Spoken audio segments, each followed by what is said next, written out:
Mask and all, Biden crushes Trump. Frida Gaidis, a former CNN producer and correspondent, is a world affairs columnist. She is a frequent opinion contributor to CNN, a contributing columnist to The Washington Post, and a columnist for World Politics Review. Follow her on Twitter @Frida Gaidis.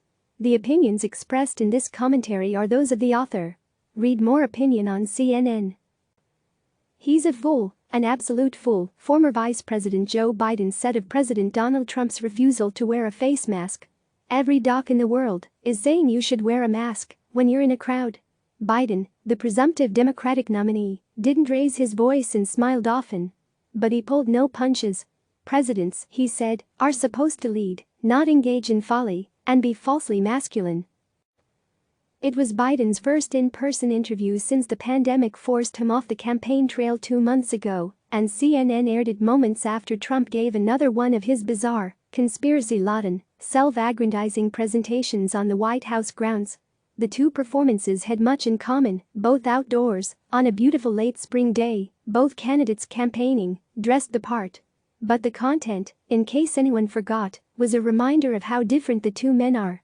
Trump's statements were his by now familiar blend of lies, boasts, misdirection and insults. He had gathered the media for an event touting a deal to lower insulin costs for seniors. Insulin.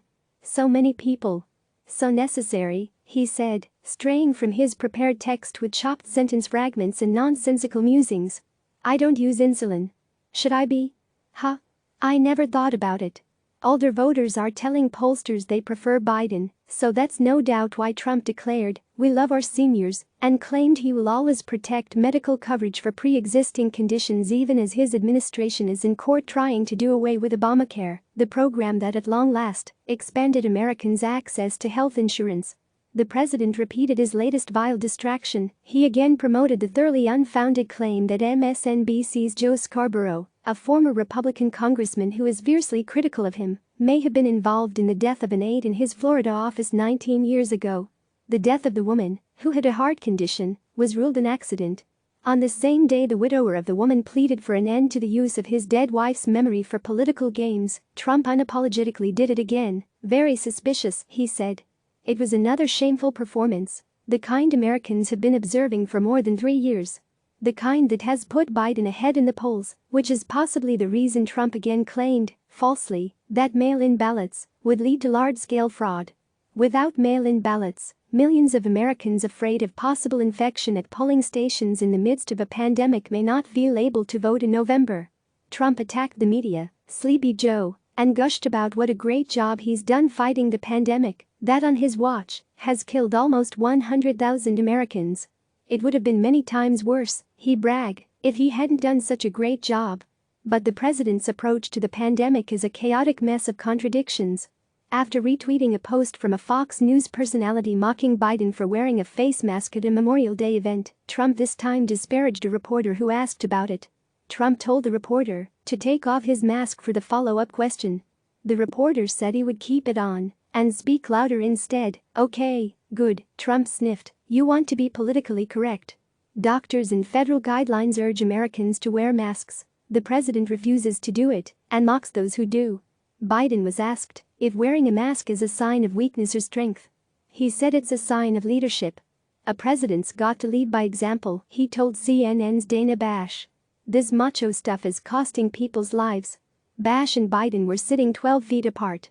Bash said that they wore masks whenever they got any closer than that.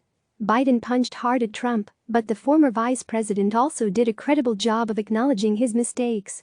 After an interview in which he joked that African American voters who don't support him aren't really black, Biden again apologized, saying there's nothing wrong with admitting a mistake, especially if he's hurt someone. If I say something offensive, I should apologize. Biden's brand is decency. But Americans want more than that, especially now. They want a leader who will take them safely out of the current calamity.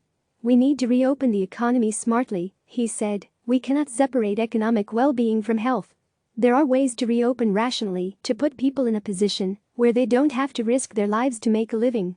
Biden managed to come across as simultaneously strong and polite. If Trump watched the interview, you can bet he hated it.